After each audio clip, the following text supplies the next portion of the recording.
Assalamualaikum warahmatullahi wabarakatuh. Waalaikumsalam warahmatullahi wabarakatuh. Ustaz.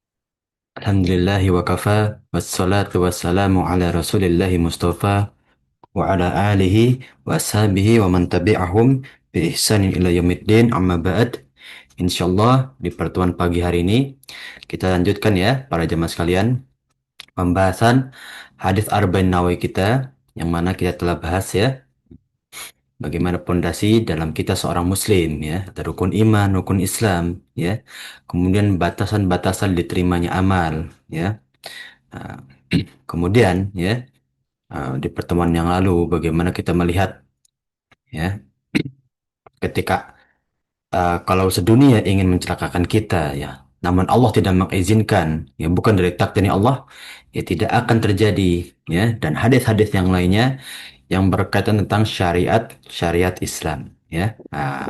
Maka dari itu kita lanjutkan ya pembahasan kita ya di hadis Ishrun ya, hadis ke-20 ya. Alhamdulillah kita sudah menemui ya pertengahan dari pembahasan hadis Arba'in Nawawi ya. Insya Allah menjadi ilmu yang bermanfaat buat kita semua. Amin ya rabbal alamin. Ya, kita masuk ke sanad hadisnya dahulu ya. An Abi Mas'ud Uqbah ibnu Amr al-Ansori al-Badri radhiyallahu anhu qala ya.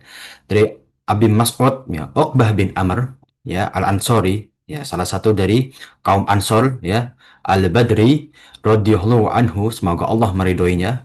Qala, ia berkata, qala Rasulullah sallallahu alaihi wasallam, ya, Rasulullah sallallahu alaihi wasallam bersabda, inna mimma adrakan nas ya min kalamin nubuwatil ula ya, sesungguhnya salah satu ya, kalam di sini maksudnya ucapan atau ciri-ciri yang sering disebutkan dalam Alkitab ya. Jadi dalam kitab-kitab yang Allah turunkan kepada para nabi ya, bahwa ciri-ciri utama dalam seorang nabi itu adalah, nah nanti kita lihat ya, salah satu ya nasihat ciri-ciri seorang rasul dan juga nabi apa?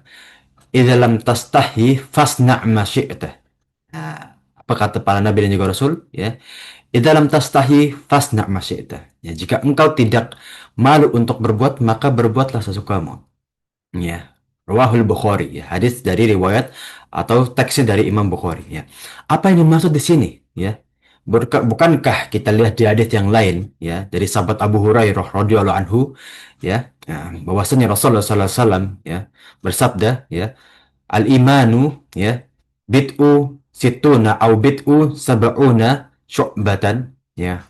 Ya, bahwasannya iman itu ada 60 atau 70 golongan ya. A'laha la ilaha illallah, yang paling tinggi derajatnya perkataan la ilaha illallah. Wa adnaha imatatul adza anit thoriq, yang dan yang paling rendah derajat iman itu apa? Memindahkan gangguan dari jalan ya, atau penghalang dari suatu jalan ya. Wal haya'u minal iman, dan malu itu sebagian dari iman ya.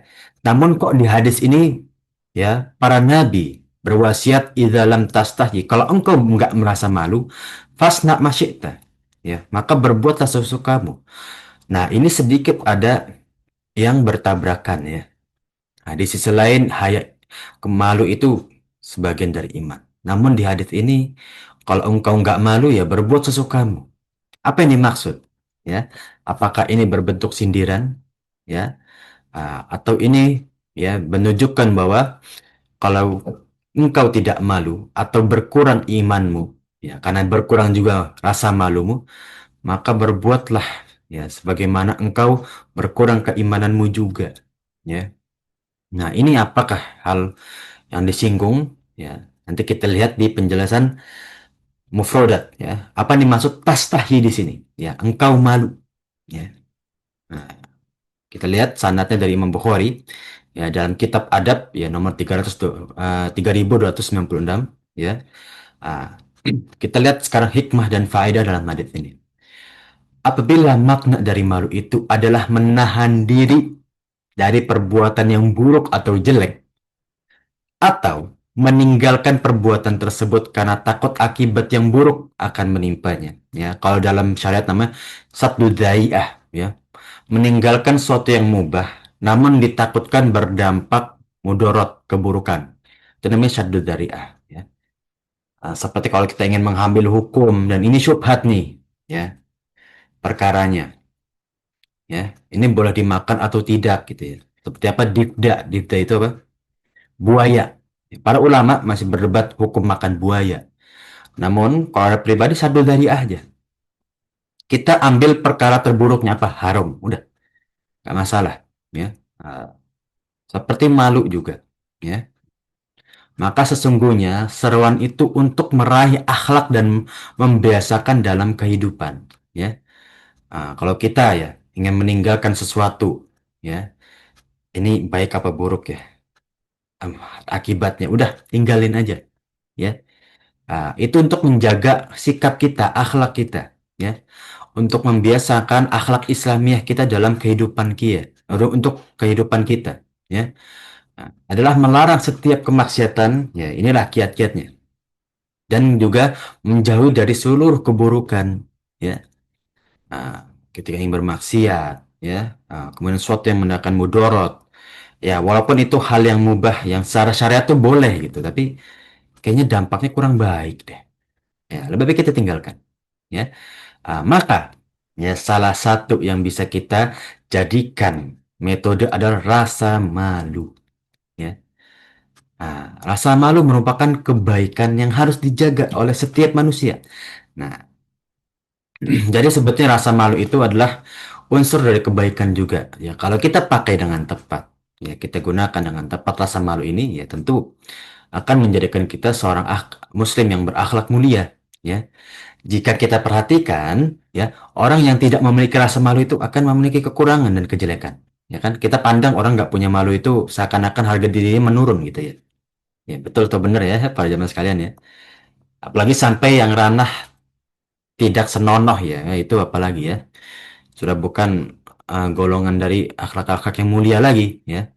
Dan malu itu bagian dari kesempurnaan iman ya. Malu dalam segi apapun ya. Ya. Dalam berucap, kemudian dalam menjaga rahasia juga ya. Ini yang bagi jamaah sekalian yang sering bergosip gitu ya. Atau malu dalam menceritakan orang lain ya kan. Saya malu takutnya saya ucapin ini nanti orangnya nggak menerima ucapan saya gitu kan. Saya malu gitu. Atau nggak enak gitu ya bahasa lainnya gitu kan. Sebenarnya dikuatkan dengan sabda Rasulullah SAW atau hadis yang lain dari Rasulullah SAW ya riwayat Imam Bukhari dan juga Muslim ya al haya'u minal iman ya. Malu itu sebagian dari iman ya. Wal haya'u la yu'ta illa bil khair, dan malu itu tidak mendatangkan kecuali sesuatu yang baik ya. Menjaga dari ucapan, perbuatan, kemudian apalagi menjaga apa yang pribadi dalam diri kita, personal kita, itu mendatangkan kebaikan ya. Ya. Namun di sisi lain jangan kita menjadikan malu itu sebagai tameng untuk diri kita bermalas-malasan ya. Mungkin dulu eh, yang apa, kalau masih anak kecil ya kadang ya, malulah pah ma atau abi umi malu saya gitu ya. Ya, inilah peran orang tua ya, memerintahkan anak untuk memberanikan diri gitu ya. Berucap yang hak, yang benar ya, berani mengambil keputusan. Namun di sisi lain juga ya, bahwa malu yang dimaksud di sini adalah malu ketika kita berbuat sesuatu atau mengucapkan sesuatu ya. Nah, dan inilah ya, bahwa di hadis yang pernah Anda bahas di kitab Adabul Mufrad, salah satu ciri-ciri para rasul itu apa? Mereka itu malu ya. Nah, seperti Rasul kita ya, Nabi Muhammad ya kan. Nah, beliau ini orang yang pemalu ya. Nah, ketika ada sesuatu yang tidak ia senangi, yang dimakruhkan oleh Rasulullah, dia akan diam. Ya, tidak enak untuk mengucapkan langsung di depan para sahabat. Ya. Nah, bahkan dalam Islam keumuman hukum, ya syariat tentu. Kalau kita bicara hukum berarti syariat ya. Bertenggernya itu dari syariat. Karena hukum Islam itu gak mungkin lepas dari syariat Islam. Ya. Dan ajaran-ajarannya mencakup kebaikan serta kebenaran. Ada nggak para jamaah sekalian? Sesuatu yang dibawa oleh Allah itu memburukkan atau menjelekkan sebagian pihak atau membawa mudarat, ya, membawa kerugian. Nggak bakal ada, ya. Kalau ada orang yang berpendapat seperti itu, pertanyakan keimanannya. Bahwa seakan-akan dia berpendapat bahwa agama yang dibawa Allah, syariat yang dibawa Allah itu menjadikan keburukan bagi manusia. Ya, seperti apa? Beberapa kalangan yang beranggap, oh, pada zaman sekarang syariat Islam itu udah nggak relevan, udah nggak cocok, ya. Udah nggak bisa lagi kita mendahulukan sholat 5 waktu daripada kerjaan, misalkan, ya. Udah nggak bisa lagi kita sholat tepat waktu, ya. Atau dalam puasa misalkan, oh, kerja saya berat, gitu ya. Dan ya sulit, mental saya nggak kuat kalau untuk suruh berpuasa lagi, daripada saya puasa cuma menahan lapar dan haus, mending sekalian saya nggak usah puasa, nggak begitu, ya. Tidak bisa, ya. Hukum Islam dan ajarannya itu mutlak, ya, dan selalu membawa kebenaran, ya. Maka jangan dibalik, ya, kehidupan dunia kita untuk memaklumkan urusan agama kita. Kita balik, ya.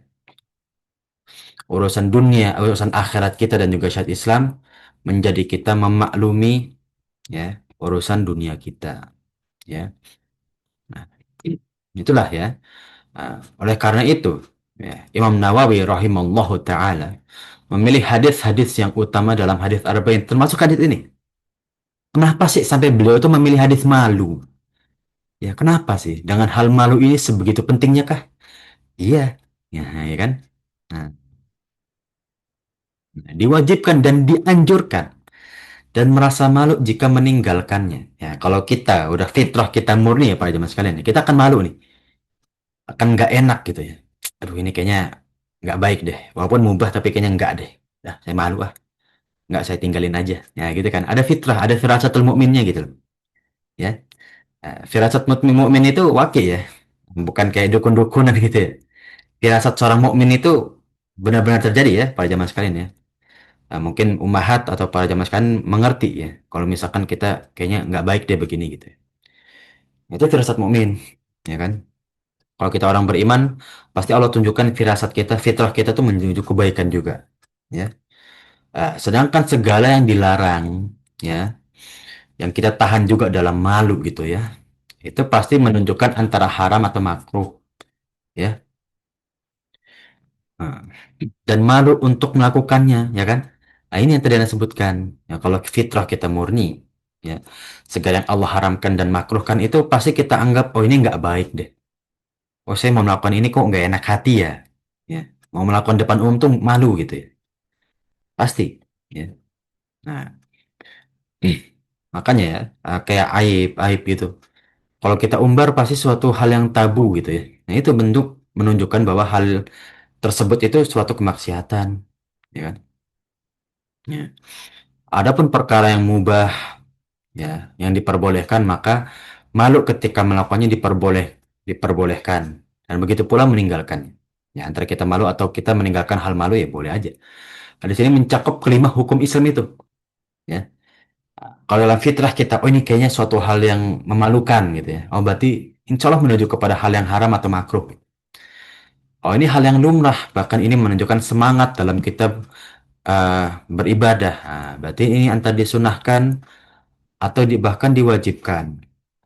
Itulah firasat seorang mukmin, ya. Nah, lanjutkan Pak jamaah sekalian, ya, dalam mufrad dalam hadis ini, ya. Inna, ya, mimma adrokan nas, yaitu bahwasanya setiap yang sampai pada manusia, ya, dari sabdanya atau nasihat-nasihat para nabi, ya. Dalam hadis Hudzaifah, ya, radhiyallahu anhu, ya, riwayat Imam Ahmad dan juga Al-Bazzar, ya, Imam Bazzar, bahwasannya perkara yang paling akhir dipegangi oleh ahlu jahiliyah dari sabdanya kenabian yang pertama, ya. Nah, nah, inilah bagaimana, ya, perkara-perkara yang mana ingin dinasihati oleh para rasul, ya, para nabi, ya, yang memang setiap nabi itu diutus sesuai dengan golongannya, ya. Maka nasihat yang diutarakan ya dari para rasul ya salah satu yang pertama adalah apa? Malu, ya kan? Nah, maka ini salah satu perkara dari para nabi yang mana akan menyampaikan kepada umatnya, termasuk kita kan umatnya Rasul, umatnya Nabi Muhammad. Nah, maka ini nasihat yang harus kita pegang. Nah, ini perkara yang pertama kali ingin dinasihati oleh para nabi, termasuk nabi kita, Nabi Muhammad. Ya, min kalamin nubuwah yang disepakati oleh para nabi. Ya, seluruh nabi. Ya, bukan cuma Rasul. Ya, sepakat atas nasihat ini. Ya, nah, sepakat atas tujuan dari hal malu. Gitu ya. Nah, sepakat untuk dianjurkan ya kepada setiap umatnya para nabi dan juga Rasul untuk memiliki sifat malu. Ya, dan ini juga sifatnya para nabi dan Rasul. Ya, dan tidak pernah dihapus untuk selamanya. Selalu ini sifat para nabi dan rasul dan selalu dinasihatkan kepada umatnya, ya. Dan sekarang hanya tinggal umatnya Nabi Muhammad aja. Nah, maka tidak lepas dari nasihat ini, ya. Dan disandarkannya sifat malu pada para nabi merupakan ketetapan dan kesepakatan para nabi. Nah, dalam riwayat Abu Daud dan Imam Ahmad dan ulama yang lainnya, ya, penabian pertama yaitu para nabi sebelumnya, ya. Nabi sebelum Nabi Muhammad sama nasihatnya, ya. Ya, idza lam tas nah ini dia yang kita bahas. Idza lam tastahi, ya. Yang mana haknya disukunkan, ya, dan tetapnya ya dikasrohkan, ya. Ini seperti fi'il mudhari gitu ya. Istahya yastahi.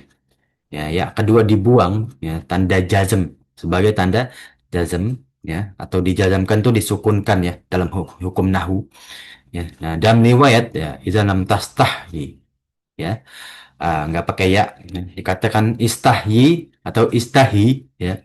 Nah, pertama itu lebih disahkan, ya, jadi lebih disah atau lebih kuat riwayat yang pakai ya, ya, istahyi pakai ya, ya, sebagaimana firman Allah Subhanahu wa taala, inna Allah la yastahyi ayyadriba mathalam, nah, seperti dalam surat Al-Baqarah ayat 26, ya. Nah, sesungguhnya Allah tidak malu ya untuk memisalkan sesuatu, ya. Nah, jadi ya yang lebih utama ya kita ambil riwayat yang lebih kuat yaitu apa nah yang mana ya-nya itu kasroh ya. Bentuknya seperti ini ya. Zoom in mungkin ya karena ada dua riwayat ya. Ada yang ya-nya masih ya pakai masih ada ya. Ada yang dijazmkan apa maksudnya? Ya-nya hilang ya. Bahkan satu huruf itu mempengaruhi kekuatan hadis ya. Lebih sah maksudnya lebih soheh sini ya. Ini terjemahnya itu agak ini ya. Nah, sedikit luruskan. Sah maksudnya soheh. Soheh itu apa? Kuat, lebih kuat. Ya, fasna masyi'ta. Ya. Perintah di sini, ya, apakah maknanya ancaman? Artinya apabila rasa malu telah dicabut dari dirimu, ini dia. Maka lakukan sesukamu, ya. Nah, ini singgungan ya. Kalau engkau udah nggak punya rasa malu, ya silahkan udah. Ya, engkau mau berbuat A, B, C, yang mana orang lain tuh malu melakukannya, tabu. Silahkan. Ya. Karena sesungguhnya ya yang engkau lakukan ya yang apa yang engkau balas ya sesuai apa yang engkau lakukan, ya. Nah, atau perintah di sini maksudnya boleh ya artinya apabila kamu hendak melakukan sesuatu jika kamu tidak malu ya melakukannya di hadapan Allah dan orang lain maka lakukanlah, ya. Nah, jadi ada dua makna ya, ya yang bisa kita dapati ya. Jadi ada kalau misalkan ancaman ya berarti berarti kan kalau rasa malu sudah dicabut, silahkan kau lakukan. Ya, cuma untuk balasan yaitu kembali kepada dirimu. Ya, kalau misalkan engkau malu, ya, tapi itu dalam hal yang diperbolehkan, ya sudah, gitu ya. Karena itu hal yang boleh, gitu ya. Kecuali engkau malu, tapi hal yang sunnah, ya enggak lah. Kalau sunnah ya jangan ngapain kita malu. Orang diperintahkan Rasulullah kok. Nah, kalau hal mubah ya itu pilihan kita, ya kan? Nah, kalau hal yang makruh atau haram, berarti sepatutnya kita malu. Ya, kalau nggak malu ya baru kena ancaman, gitu kan? Ya, nanti balasannya sesuai diri sendiri masing-masing. Ya. Nah, ini bisa kita bahas sampai makna-makna mufradat atau uh, kosakata. Ya. Sampai mufradat hadis ini para jamaah sekalian ada yang ingin ditanyakan? Tafadhol. Ya. Nah, bagaimana kita memposisikan ya para jamaah sekalian tentang malu gitu ya. Malu dalam menuntut ilmu, ya, malu dalam berbuat, ya, beramal soleh dan yang lain-lainnya, ya. Karena kalau kita lihat, ya, ketika para sahabat ingin memasuki rumahnya Rasulullah untuk meminta nasihat, ya, itu ada adabnya, ya. Ketika adab dilanggar, ya seharusnya mereka merasa malu seperti itu, ya kan? Maka kita lanjut ya ke pembahasan fikih dalam hadis ini, ya. Unsur fikih dalam hadis ini yang pertama di antara warisan para rasul, ya. Di antara wasiat-wasiat para rasul dan juga nasihat para nabi, ya, adalah malu, ya. Malu merupakan salah satu pangkal dari akhlak yang mulia. Kalau salah satu penunjuk akhlak yang mulia bagi seseorang, ya, itu dari malu, ya. Ini salah satu sikap dari akhlak yang mulia yang mampu meretas keinginan dan kebaikan yang meninggalkan keburukan. Kita bisa milih dengan rasa malu kita. Ini baik, ini buruk.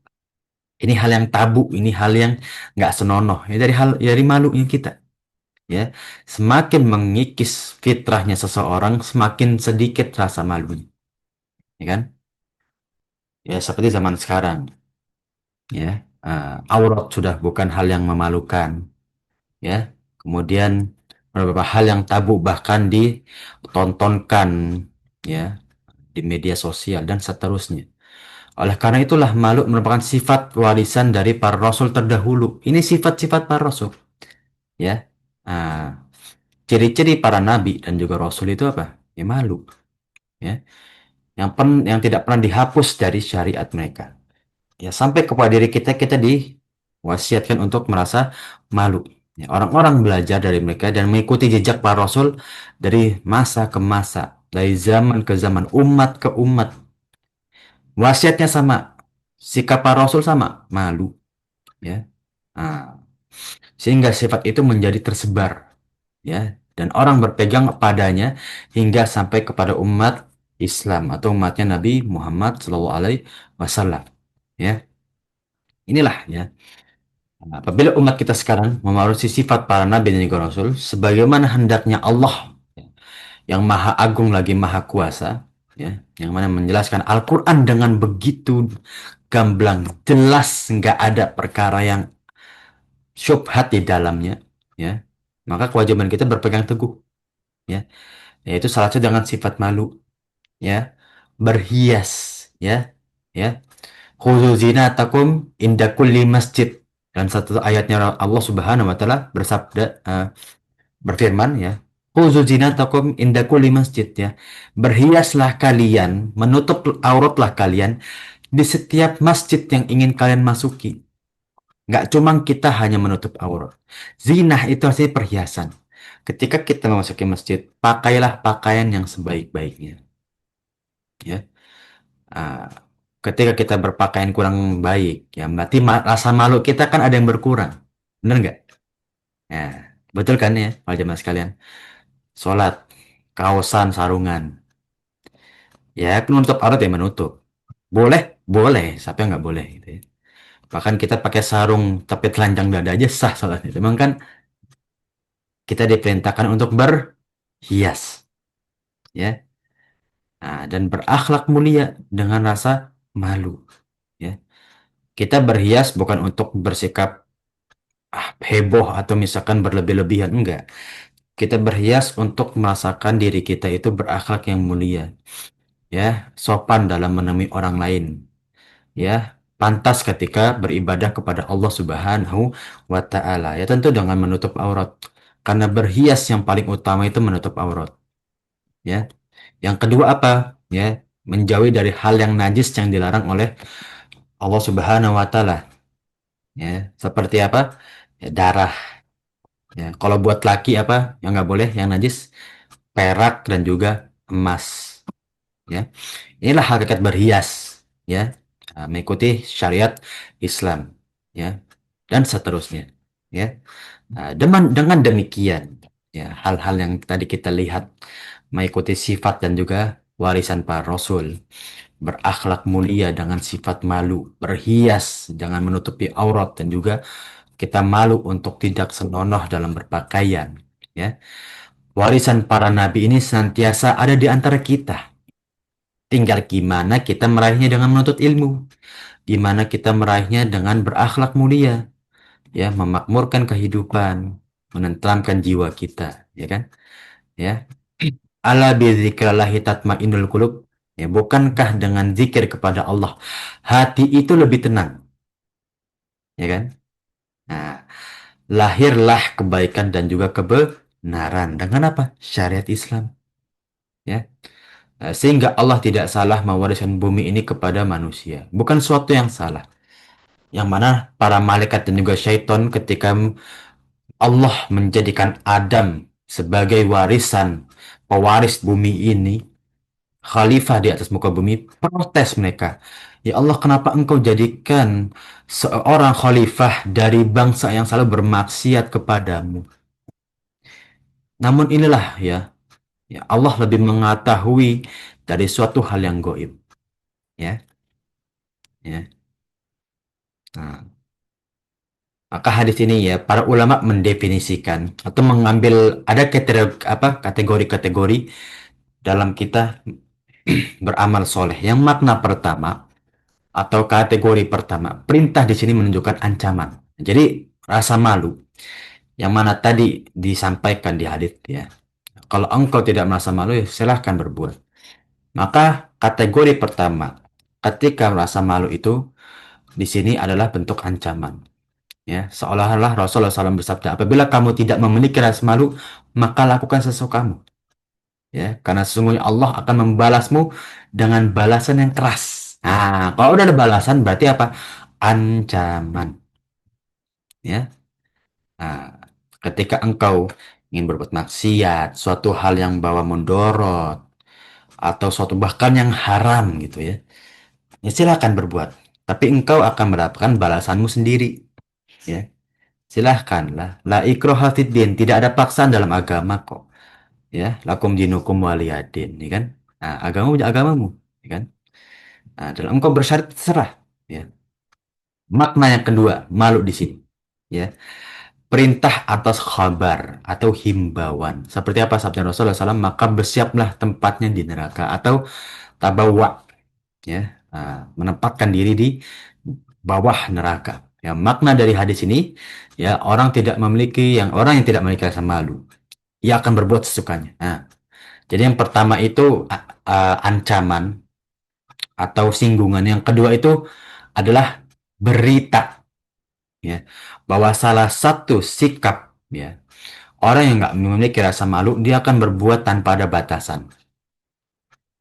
Nah, dan juga di hadis yang lain, malu itu sebagian dari iman. Maka kalau dia berbuat sesukanya tanpa ada batasan, maka kita ketahui keimanan dia sedang berkurang. Ya, karena apa? Penghalang orang berbuat keburukan, pembatas orang ketika berbuat beramal, itu adalah semalu. Ya, barang siapa yang tidak memiliki rasa malu, maka ia mementingkan perkara yang jelek, kemungkaran, hal yang tidak ada batasnya. Ya, nah, inilah yang unsur kedua, makna kedua yang ada di hadis ini. Berarti yang pertama apa? Para jamaah sekalian, ancaman. Ya, nah, yang kedua adalah berita atau himbauan. Ya, nah, makna yang ketiga, perintah di sini atas artinya mubah. Nah, kalau dalam perkara mubah, ya, kita dipilih malu atau melanjutkan apa yang kita inginkan, tafadhol, terserah. Ya, asal bukan maksiat, ya. Nah, maka arti tersebut dalam hadis apabila kamu tidak malu melakukan suatu perkara yang bukan dari Allah dan bukan dari manusia, ya. Nah, maka lakukanlah, ya. Kalau Allah tidak melarang, manusia tidak juga menganggap tabu, silahkan lakukan. Kalau engkau malu, ya sudah silahkan juga, nggak apa-apa. ya. Nah, itu perkara yang mubah. Nah, bukan perkara yang makruh atau mustahab dicintai, ya. Sungguhnya melakukan sesuatu yang tidak ada larangan secara syariat, maka itu termasuk mubah. Jadi intinya para jamaah sekalian, ya, ini ada tiga makna yang bisa menguatkan. Namun di sini karena kita mengambil syarah, ya, kita mengambil pendapat Imam Nawawi, ya. Makna yang kuat dalam hadis ini adalah makna yang pertama, ancaman, ya. Imam Nawawi menguatkan makna yang ketiga, ya. Makna yang ketiga itu apa? Silahkan berbuat sesukanya kalau itu perkara yang mubah. Dan Abu Ubaid Al-Qasim, ya, bin Salam bin Kutaibah, dan juga Muhammad bin Nasir Al-Marazi, ya, mengatakan makna ini makna yang kedua. Ya, jadi pendapat masing-masing ada, ya. Ini bukan cuma makna secara apa namanya pandangan salah satu imam aja, ya, atau dari pensyarah hadis ini, ya, syarah Al-Wafi, enggak. Ketiga makna ini ada sumber yang bagus semuanya. Silahkan dipilih, ya. Dan pensyarah hadis ini mengambil makna pertama, ya, adalah makna yang kuat. Nah, seperti yang lihat, ya, makna yang pertama, ya, adalah makna yang kuat, ya. Biasanya kalau Ibnu Qudamah, Ibnu Rushd, ya, Ibnu Qudamah dalam apa?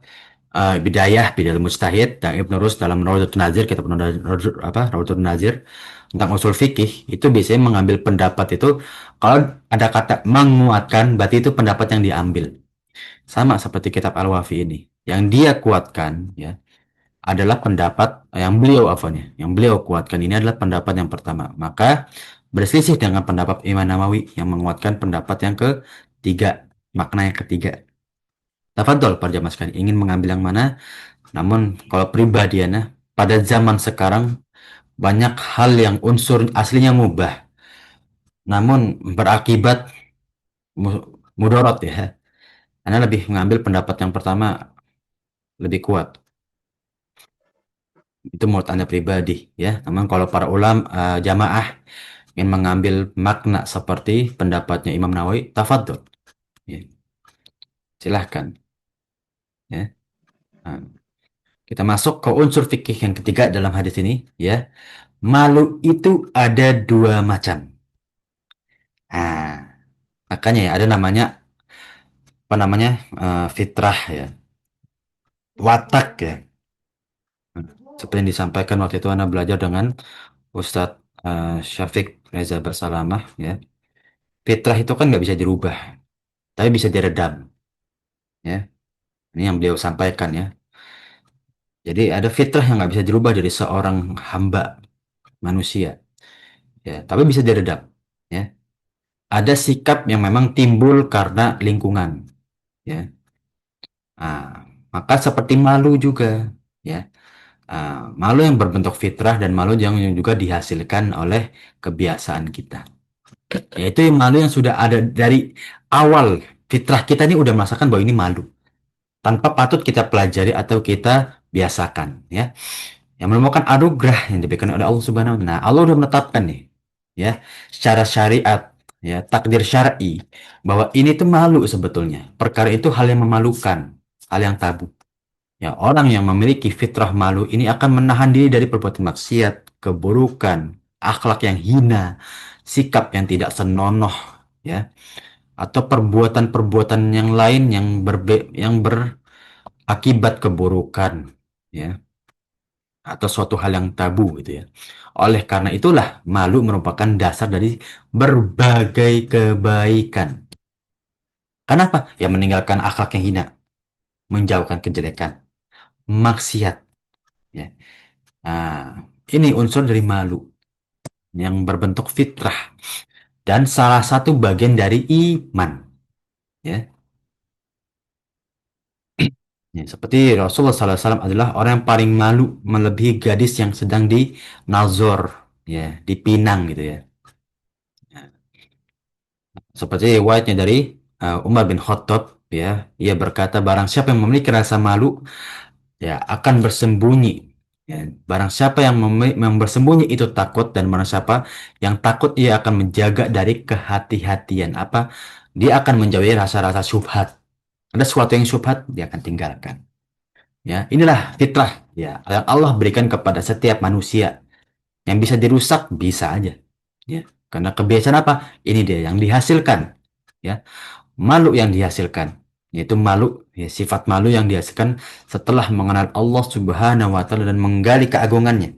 Nah, ah, ketika kita tahu, kita belajar, oh ini sebetulnya nggak boleh ya, ya.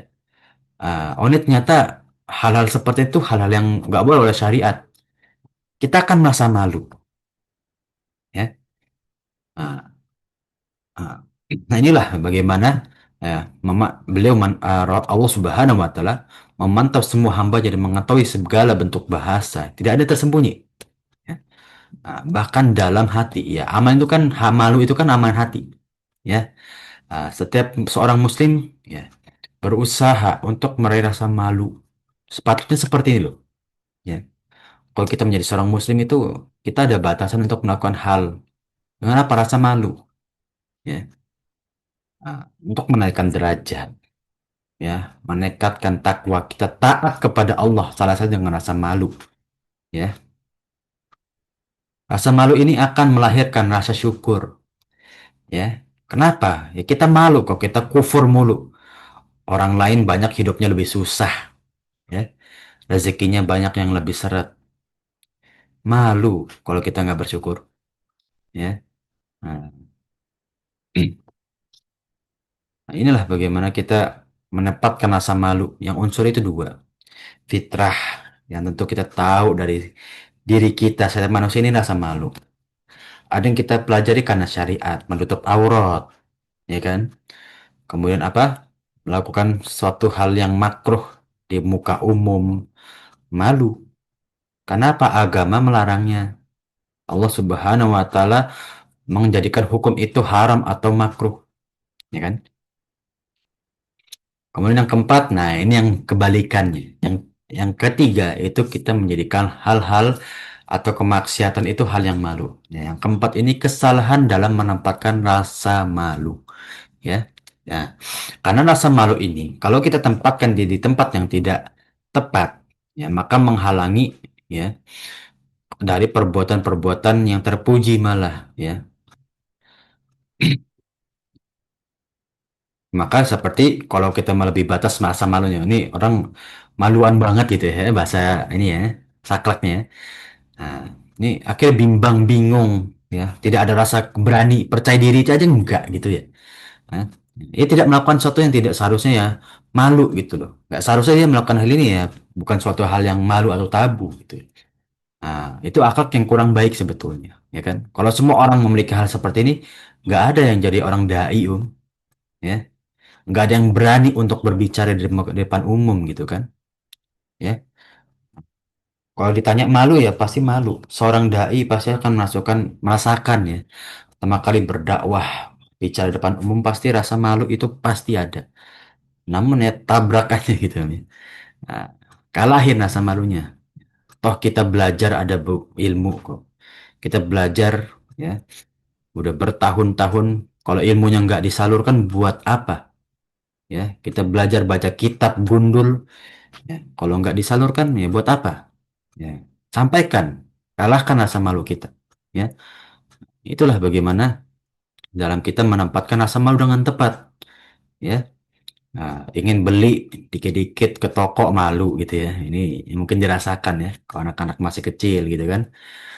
Ingin berbicara dengan yang baik gitu ya, atau yang benar, ya, yang tidak menghasilkan mudorot, ya, malu, ya. Nah ini rasa malu yang salah ya tempatnya, ya. Maka ya dari kitab Risalah Hasan Al Basri, ya, bahwa Rasulullah SAW, ya, bersabda malu itu ada dua, ya, salah satunya sebagian dari iman, salah satunya adalah kelemahan, ya. Nah inilah bagaimana kita menempatkan rasa malu, ya. Jadi nggak semua malu itu kita anggap sebagai kebaikan, ya, para jamaah sekalian, ya.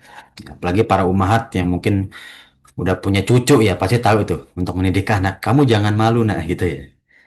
Ya, kalau anak kan masih anak-anak, ya, itu merasakan dulu ya. Ngapain malu, ngapain kamu nggak berani, ya. Pasti ada rasa kita kecil atau Sebagai orang tua pasti ada rasa ingin ya, anak atau cucu-cucu itu ya mengalahkan rasa malunya gitu. Nah, nah itulah ya bagaimana menempatkan malu dengan tepat. Ya, yang kelima apa? Malunya wanita muslimah. Nah, apalagi wanita ya, yang mana auratnya lebih dari pria, gitu ya. Lebih dari kaum muslim apa laki-laki muslim gitu kan. Nah, wanita muslimah menghiasi hidupnya dengan rasa malu lebih dari laki-laki dan berpasti apa partisipasi bersama kaum Adam untuk memamurkan dunia bumi ini ya dengan syariat Islam, akhlak yang mulia ya. Nah, dan juga mendidik generasi selanjutnya muslimah-muslimah pada zaman sekarang yang masih muda atau beranjak menuju dewasa dengan fitrah wanita yang selamat sesuai dengan syariat Islam. Al-Quran sudah menunjukkan ya, bahwa Allah Subhanahu wa Ta'ala berfirman menjelaskan salah satu putri dari Nabi Syuaib ya alaihissalam ya, ketika dipanggil untuk menemui Nabi Musa ya, faja'athu ihdahuma tamshi ala istihyain ya. Ketika dipanggil Nabi Syuaib untuk menemui Nabi Musa ya, salah seorang dari kedua wanita ini berjalan dengan malu istihya, masdar ya, kemalu-maluan. Qalat inna abi yad'uka liyajziyaka ajro ma saqaita lana. Sesungguhnya ya, ayahku yaitu Nabi Suhaib memanggil engkau wahai Nabi Musa agar ia memberi balasan hadiah ya atas kebaikanmu yang sebelumnya ya. Inilah bagaimana ya sikap perempuan itu lebih menjaga rasa malunya ya. Nah, walaupun jangan dibalik ya. Oh, berarti laki nggak usah punya rasa malu. Enggak ya. Dua-duanya harus punya rasa malu. Ya. Apalagi ketika perempuan menemui lelaki yang asing. Ya. Nah, jangan tabarruj bersolek. Ya. Tabarruj ini sikap pada zaman sekarang banyak ya. Di muka umum bersolek. Ketemu yang halal, suaminya malah, no, mohon maaf ya. Seperti itulah ya. Nah, tidak menggoda lelaki yang bukan muhrim dan juga tidak membual dalam ucapan di depan umum ya ya maka itulah ya menjagalah ya jagalah bagi perempuan untuk menjaga fitrah malunya lebih dari pria ya. Ya, terutama pada zaman sekarang ya aurat ucapan perilaku ya maka nggak ada kesetaraan bagi laki-laki dan perempuan berbeda ya semuanya berbeda ya bagi laki-laki dan perempuan ya bukan berarti laki-laki di atas perempuan enggak ya. Namun ya hukumnya kan berbeda. Masa mau disamakan laki-laki perempuan tidak bisa ya. Apa sih hasil dari rasa malu? Ya, di antaranya adalah salah satu sikap pemaaf. Ya, dia akan lebih mudah untuk memaafkan, memaklumi kesalahan orang lain. Ya, tidak bersikap sombong dan juga angkuh. Ya, karena dia akan malu bersikap itu di depan orang lain. Ya, orang udah susah-susah minta maaf, masa dia nggak enak lah kalau nggak memaafkan gitu kan. Barang siapa memiliki sifat malu, maka ia mampu untuk mengendalikan perbuatannya. Ya. Menjadikan seorang pemaaf karena tabiatnya, ya, bukan karena pilihan. Dia akan mendorong dalam hatinya, oh sudahlah, maafin aja lah. Walaupun ya memang banyak kerugian yang saya dapati, tapi insya Allah kebaikan yang Allah akan berikan kalau kita memaafkan. Udah, ya, ya. Itulah bagaimana kita menjadikan hasil-hasil rasa malu itu banyak, ya kan? Mungkin para jemaat sudah mengalami ya hasil-hasil rasa malu, ya. Nama baik kita terjaga dengan rasa malu. Ya aib-aib kita kita tutupi dengan rasa malu ya karena kita bisa menjaga ucapan kita ya.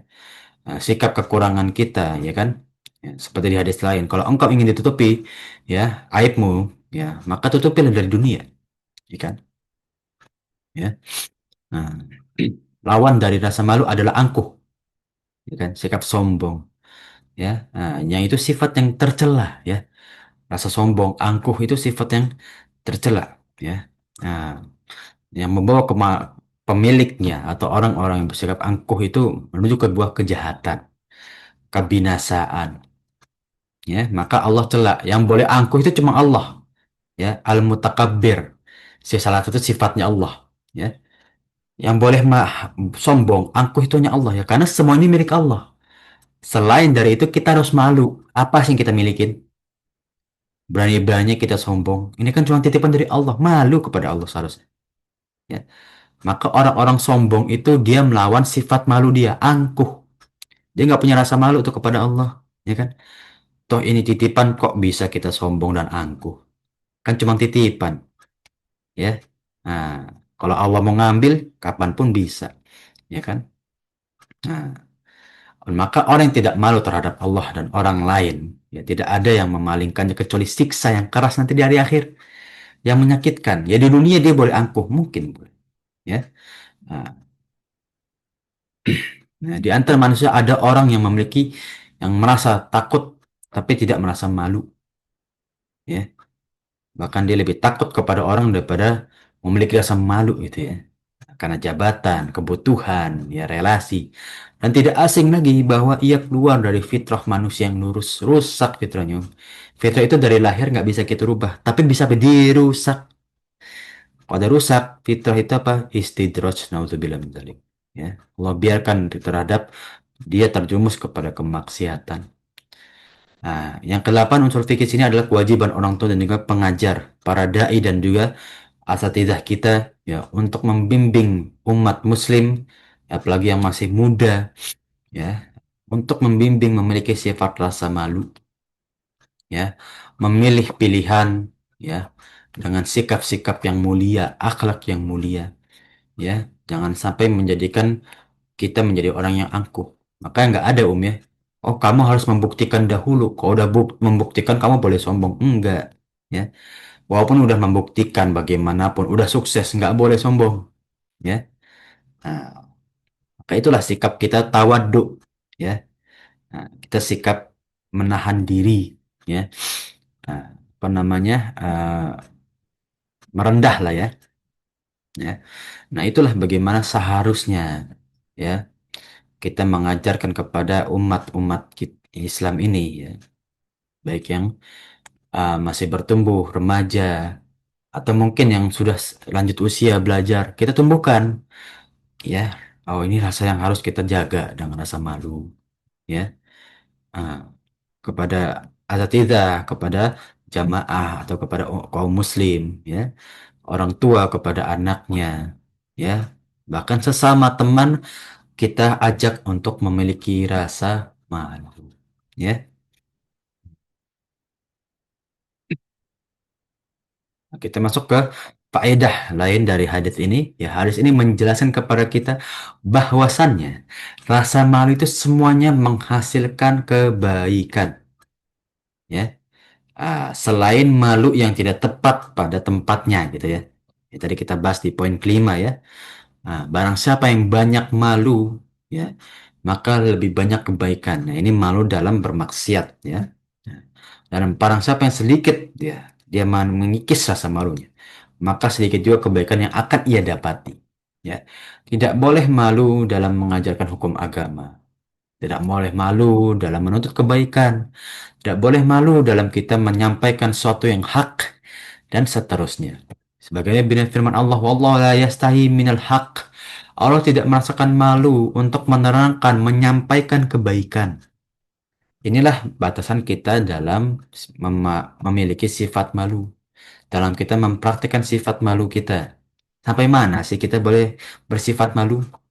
Ya, dan di titik mana kita nggak boleh atau harus melawan sifat malu kita.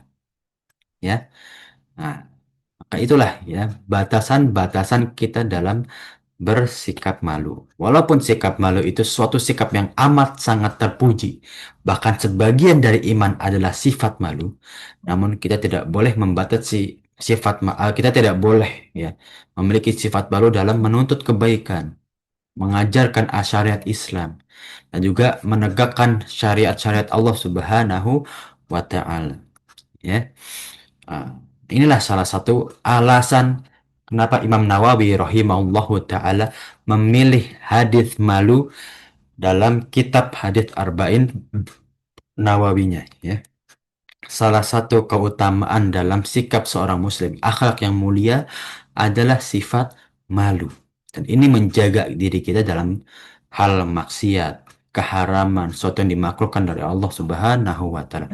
Bentuk fitrah yang Allah berikan kepada diri kita salah satunya adalah sifat malu.